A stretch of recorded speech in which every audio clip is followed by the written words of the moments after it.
नमस्ते, आप देख रहे हैं भारत 24। आपके साथ हूं मैं सोनल दहिया।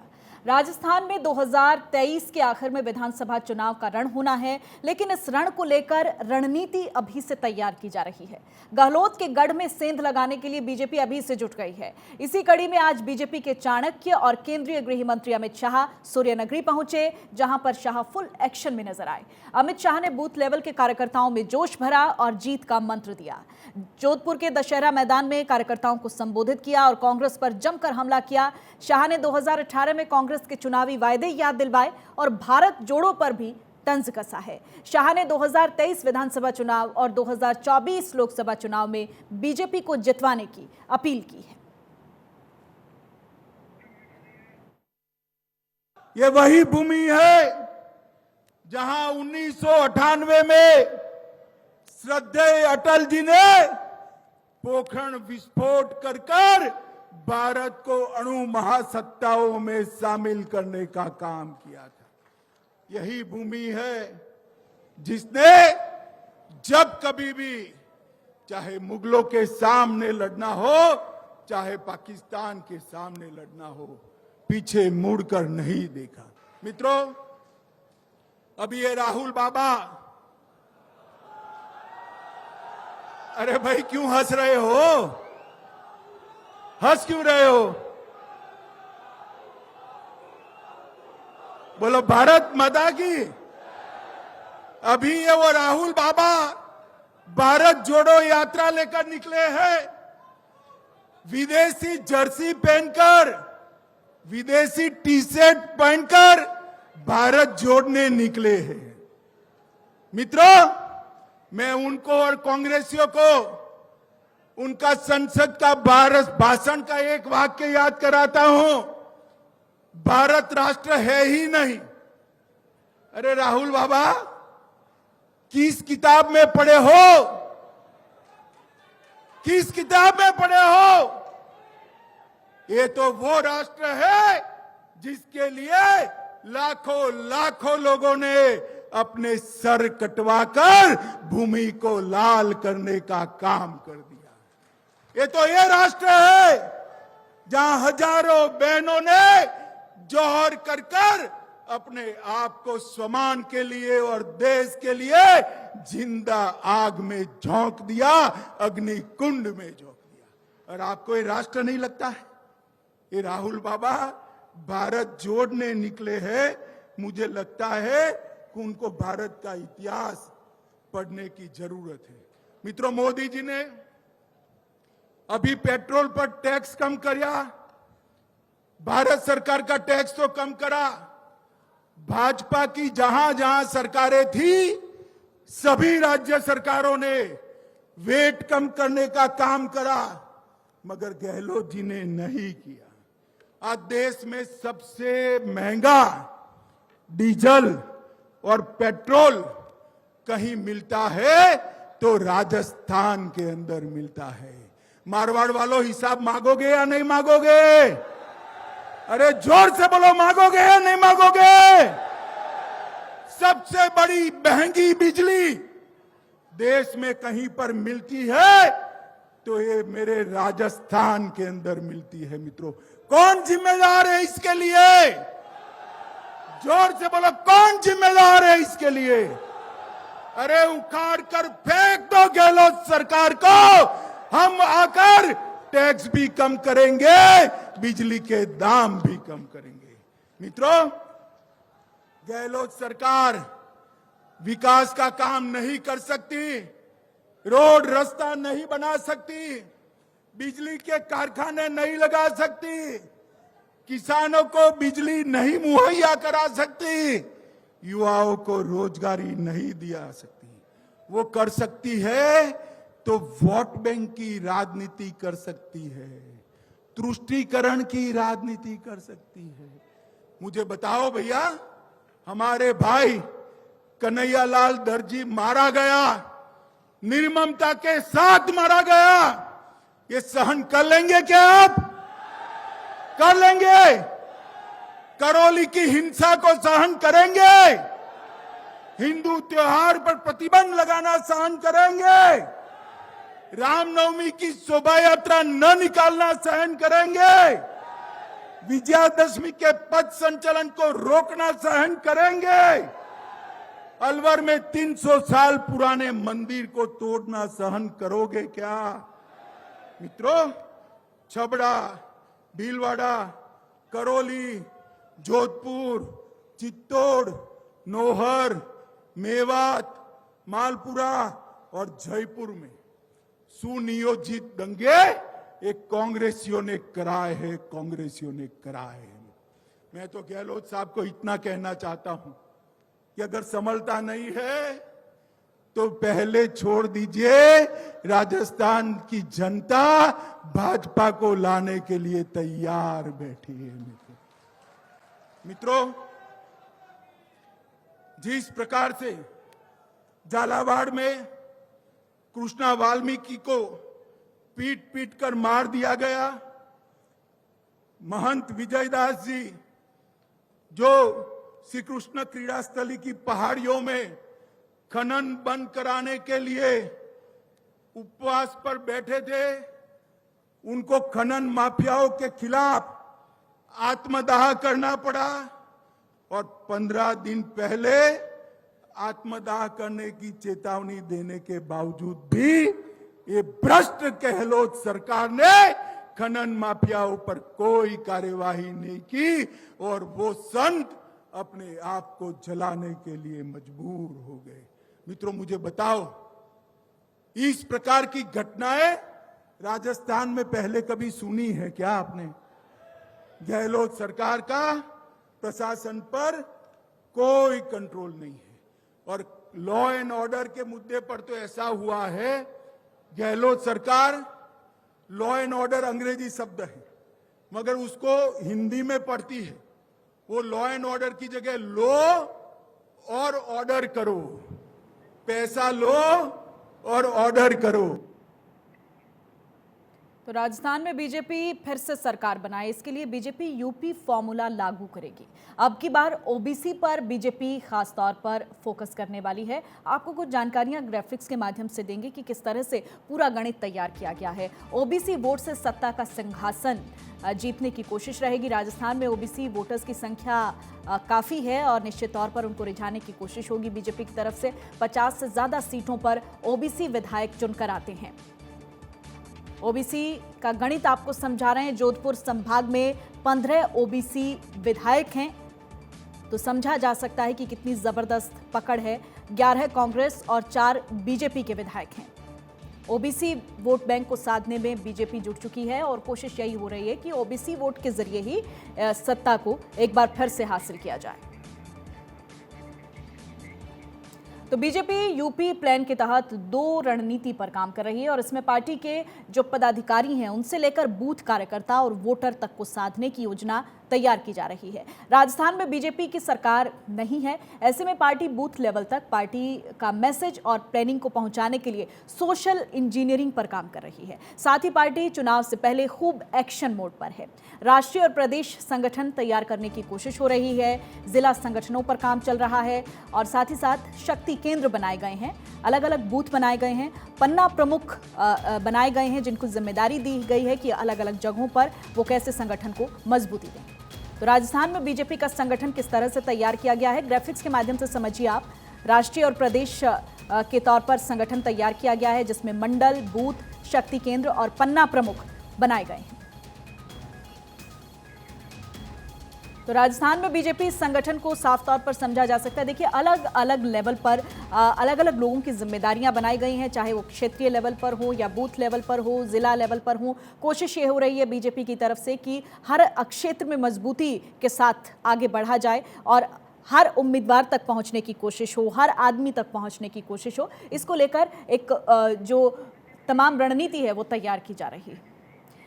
और इस खबर पर ज़्यादा जानकारी के लिए अदिति नागर मेरी सहयोगी मेरे साथ जुड़ चुकी हैं। अदिति, काफ़ी महत्वपूर्ण ये दौरा आज रहा है 2023 के चुनाव को अगर हम देखते हैं तो आज अमित शाह ने वहाँ से हुंकार भरी है जो कि अशोक गहलोत का गढ़ है। जोधपुर में वो पहुँचे हैं और निश्चित तौर पर जोधपुर में अशोक गहलोत की पकड़ कितनी तेज़ है ये सब लोग जानते हैं। वहाँ से क्या मैसेज देने की कोशिश हो रही है अदिति?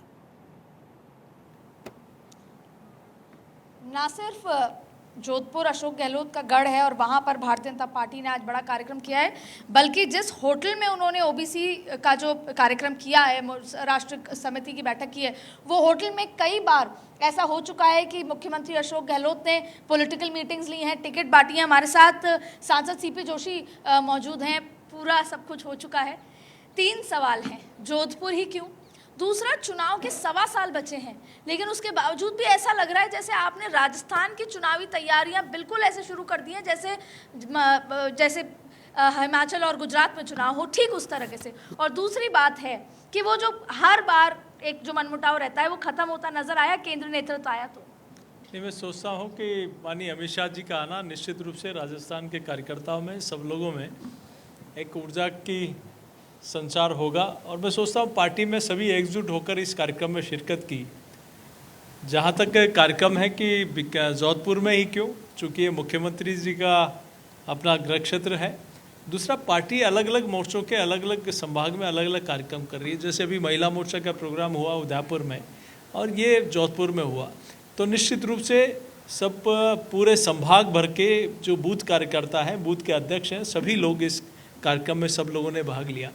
और मैं सोचता हूं कि हमारी सबसे जो प्रथम इकाई है, हमारी बूथ की इकाई, उस इकाई के सब लोग थे और उनके सामने माननीय अमित शाह जी का उद्बोधन निश्चित रूप से सब लोगों में एक जोश पैदा कर दिया है कि चाहे चुनाव को 1 साल 1.25 साल बचा है, लेकिन इस सरकार को उखाड़ फेंकना है। जिस सरकार ने किसानों का कर्ज माफ़ नहीं किया, जिस सरकार ने बेरोजगारी भत्ता नहीं दिया, जिस सरकार के आने के बाद तुष्टीकरण की नीति और जिस प्रकार का काम राजस्थान में हो रहा है, हमारे धार्मिक कार्यक्रमों को रोकना, मंदिरों में चाहे थानों में पूजा पाठ होती थी उस पर रोक लगाना, चाहे राम रेवाड़ी है, चाहे जलजुली का जुलूस है, चाहे बाबा रामदेव का जुलूस है, ये इस प्रकार के रामदेवरा जा रहे जुलूस में भी कौन सा गाना बजेगा, नहीं बजेगा, डीजे नहीं बजेगा, इस प्रकार का काम पहली बार राजस्थान में हुआ है। लगता है तालिबान राज जैसा राजस्थान में दिख रहा है। तो सरकार को उखाड़ फेंकने का आह्वान माननीय अमित शाह जी के नेतृत्व में हुआ है। मैं सोचता हूँ निश्चित रूप से ये आज की एक सभा, बूथ कार्यकर्ताओं का संबोधन, कार्यकर्ताओं में एक नई जोश भरेगा। बिल्कुल। तो ये 2 चीजें समझ आई और अभी से नहीं, पहले से। एक तो लॉ एंड ऑर्डर पर लगातार वार करते रहना, ये बीजेपी की स्ट्रैटेजी, क्योंकि प्रदेश नेतृत्व शायद उस तरीके से सड़कों पे मुद्दों को नहीं ला पाए, इसलिए अब केंद्र नेतृत्व लगातार भारतीय कांग्रेस सरकार, अशोक गहलोत सरकार पे तुष्टीकरण की राजनीति, फिर हाल ही में कन्हैया और उदयपुर का जो मसला हुआ उसको, आज के भी संबोधन में लगातार गृह मंत्री अमित शाह ने मुख्यमंत्री अशोक गहलोत के लिए, उनकी सरकार के लिए, लॉ एंड ऑर्डर के लिए, और जैसा अभी सांसद सीपी जोशी ने कहा कि महिलाओं को लेकर सेफ्टी और तमाम ऐसे इश्यूज हैं जिसको लेकर, यानी अगर बॉटम लाइन समझे इस पूरे आज के बैठक की, सबसे पहले अमित शाह अगर किसी राज्य में 2 दिन 2 रात रुक रहे हैं तो जाहिर तौर पे वो राज्य बेहद महत्वपूर्ण है, पॉलिटिकली बहुत ज़्यादा महत्वपूर्ण, बहुत ज़्यादा मायने रखता है पार्टी के लिए। दूसरी बड़ी बात है कि अशोक गहलोत की जो योजनाएं हैं, नीति हैं, उनको कैसे जनता तक फेलियर साबित करना, लॉ एंड ऑर्डर के इशू को बार बार सड़क पे लेकर आना, बार बार ये मुद्दा उठाना। आज के भी भाषण में उन्होंने वसुंधरा राजे से लेकर अपने पुराने जो सीनियर नेता रहे हैं उनको याद किया, भैरव सिंह शेखावत को, लेकिन लगातार उन्होंने राहुल गांधी और अशोक गहलोत पर वार करते नजर आए। ठीक है अदिति, बहुत शुक्रिया आपका इस तमाम जानकारी के लिए। तो अदिति हमारी सहयोगी हमारे साथ जुड़ी थी और उन्होंने खास बातचीत भी की सीपी जोशी से, और उनसे साफ तौर पर जो बीजेपी के कार्यकर्ता हैं, बीजेपी के नेता हैं, वो बहुत उत्साहित नजर आ रहे हैं। और इस बार एक बार फिर से ये दावा किया जा रहा है कि प्रधानमंत्री नरेंद्र मोदी के चेहरे पर ही चुनाव लड़ा जाएगा और चुनाव में जीत दर्ज की जाएगी। केंद्रीय गृह मंत्री अमित शाह अपने 2 दिवसीय दौरे के दौरान आज दूसरे दिन जैसलमेर के तनोट माता मंदिर पहुंचे हैं, जहां पर अमित शाह ने मंदिर में मत्था टेका। मंदिर पहुंचने पर बीएसएफ के जवानों ने परिसर में स्थित विजय स्तंभ पर गार्ड ऑफ ऑनर दिया। वहीं शाह ने विजय स्तंभ पर फूल चढ़ाकर शहीदों को श्रद्धांजलि दी।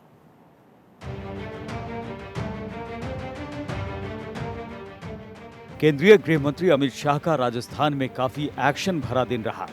इस दौरान अमित शाह सरहद की रक्षक मां तनोट भवानी मंदिर पहुंचे, जहां उन्होंने मां तनोट भवानी मंदिर में पूजा अर्चना करने के साथ ही हवन पूजन किया।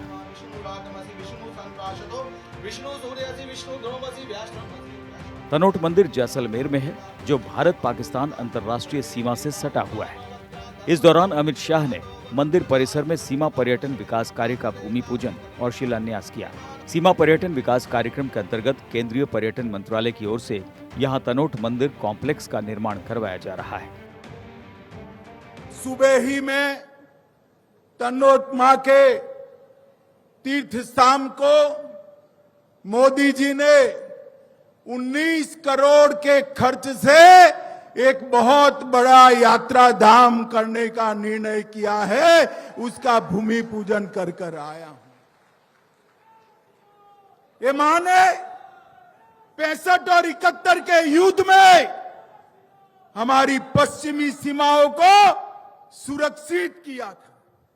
आज भी 43 डिग्री टेम्परेचर में हमारा जवान मां को प्रणाम कर सीमा पर खड़ा रहता है, तो हमारे दुश्मनों के दांत खट्टे कर ही वापिस आता है।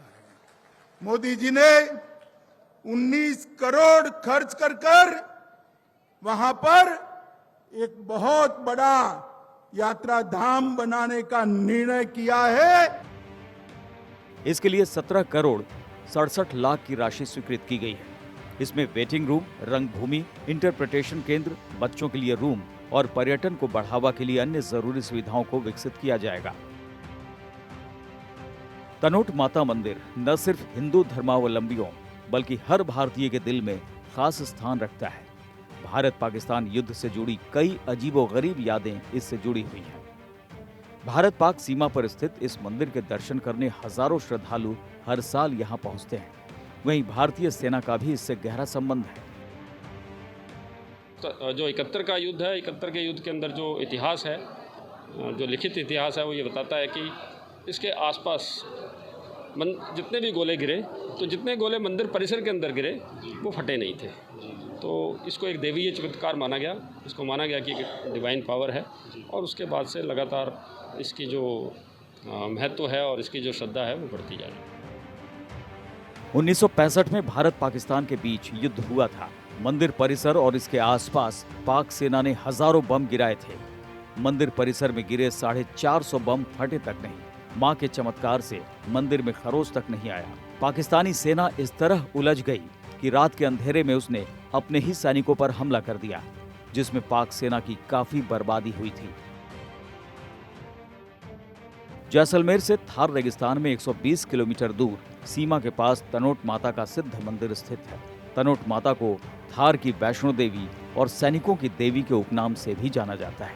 राजस्थान के जैसलमेर क्षेत्र में पाकिस्तानी सेना को परास्त करने में तनोट माता की भूमिका बड़ी अहम मानी जाती है। यहाँ तक मान्यता है कि माता ने सैनिकों की मदद की और पाकिस्तानी सेना को पीछे हटना पड़ा था। इस घटना की याद में तनोट माता मंदिर के संग्रहालय में आज भी पाकिस्तान की ओर से दागे गए जिंदा बम रखे हुए हैं।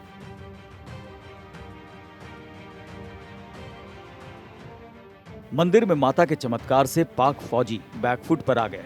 यही वजह है कि साल 1965 से सीमा सुरक्षा बल यानी बीएसएफ इस मंदिर की पूजा अर्चना और व्यवस्था का कार्यभार संभाल रही है। बीएसएफ इस मंदिर को एक ट्रस्ट के माध्यम से संचालित करती है। रोज सुबह शाम माता की आरती और भजन संध्या का आयोजन किया जाता है। इसमें हजारों की तादाद में देश के विभिन्न प्रांतों से आए श्रद्धालु हिस्सा लेते हैं। अमित शाह ने पहली बार माता तनोट भवानी के दर्शन नहीं किए हैं, बल्कि इससे पहले भी वो यहाँ आ चुके हैं। पिछले साल दिसंबर महीने में केंद्रीय गृह मंत्री तनोट मंदिर गए थे और वहाँ पर्यटन संभावनाओं का जायजा लिया था। साथ ही एक सीमा चौकी पर रात्रि विश्राम कर जवानों का मनोबल बढ़ाया था। तनोट मंदिर काफी विख्यात है। यही वजह है कि मंदिर की ख्याति को हिंदी फिल्म बॉर्डर की पटकथा में भी शामिल किया गया था। ये फिल्म 1965 के युद्ध में लोंगेवाला पोस्ट पर पाकिस्तानी सेना के हमले पर बनी है।